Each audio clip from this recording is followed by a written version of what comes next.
नमस्कार मित्रांनो. मित्रांनो, माझं नाव शीतल. आज मी तुम्हाला माझीच एक कथा सांगणार आहे. लग्नात स्वयंपाक करायला गेले होते. त्यावेळेस खूप मोठ्या साहेबांचं ते लगीन होतं आणि आम्ही संध्याकाळचाच मुक्कामी गेलो होतो. कारण की आदल्या दिवशी थोडंफार स्वयंपाक बनवायचा होता. त्यावेळेस तिथे गेलो होतो आणि माझी ओळख त्या मालकांशी झाली. तसे मालकांबद्दल सांगायचं म्हटलं तर ते तसे चांगल्या घराण्यातले खूप पैसेवाले होते.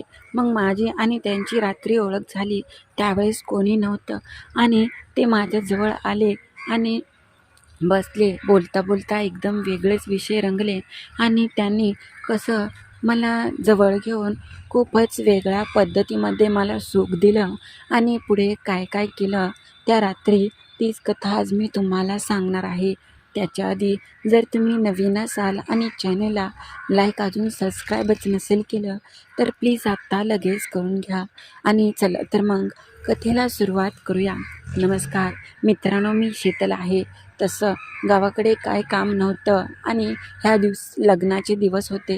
लग्नाचा सीझन असल्यामुळे सगळ्या आमच्या गावातल्या बाया स्वयंपाक बनवायला किंवा लग्नामध्ये जेवण वगैरे वाढायला जायच्या आणि त्याच्यामुळे घर पण चालत असायचं. सोबतच चांगलं चुंगलं खायला पण मिळत होतं.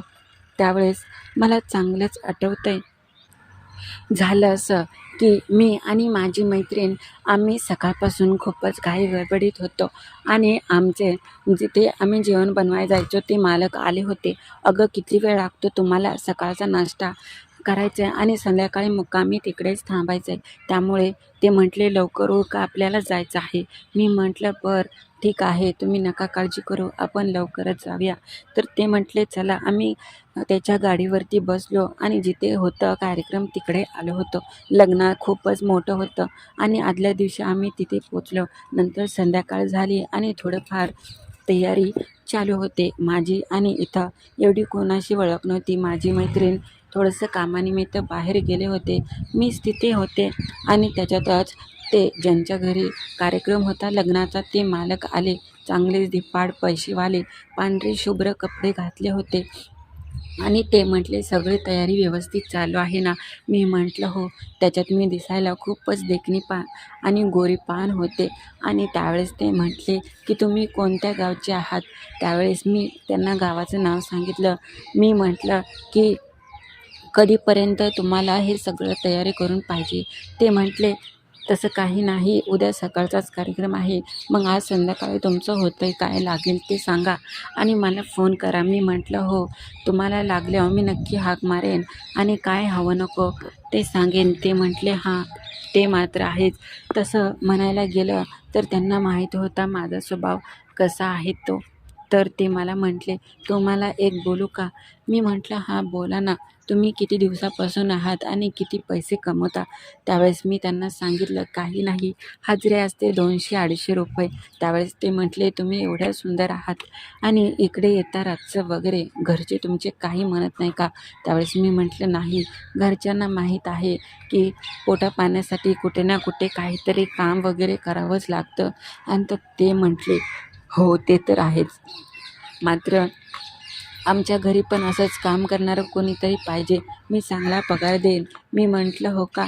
मी जास्त काही त्यांना बोलली नाही आणि माझ्या मनात तर आलं की हा मला पाहिल्यापासून सारखाच मला बोलत आहे आणि सारखाच टकला मला पाहत आहे. म्हणून मी जास्त काही त्याला भावच दिला नाही आणि जास्त मी बोलण्याचा त्याला प्रयत्नच केला नाही. त्याच्याकडे पैशाची काही कमी नव्हती हे मला माहिती होतं आणि मला त्याचाच फायदा उठवायचा होता, की मला तर परत पैसे भेटणार नाहीत, मग ह्यालाच गोड बोलून काहीसं करायला लागते. त्यावेळेस मग मी त्याला विचारलं, की "भेटू ना आपण, पण कुठं?" त्यावेळेस तो म्हटला, "संध्याकाळची वेळ असल्यावर इकडे कोणी येत नाही आणि इथेच आपण बाजूला जाऊन करू." मी म्हटलं, "हो." रात्रीची वेळ होती, सगळीकडे शांतता होती. तो मला बोलवाय आला. तो मला घेऊन एका ठिकाणी गेला. तिथे सगळी शांतता, कोणीसुद्धा येत नव्हतं.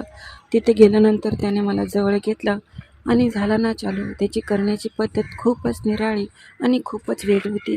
हळूहळू करत तो मला आनंद देऊ लागला. "बाई गं मालक, दमाने करा ना, एवढी काय तुम्हाला घाई झाली?" त्यावेळेस तो मात्र थांबला नाही आणि त्याने असं काही सुख दिलं की मी कधीच विसरू शकणार नाही. तर कशी वाटली ही कथा ते नक्की कळवा आणि नवीन असाल तर आपल्या चॅनेलला लाईक, सबस्क्राईब करायला विसरू नका.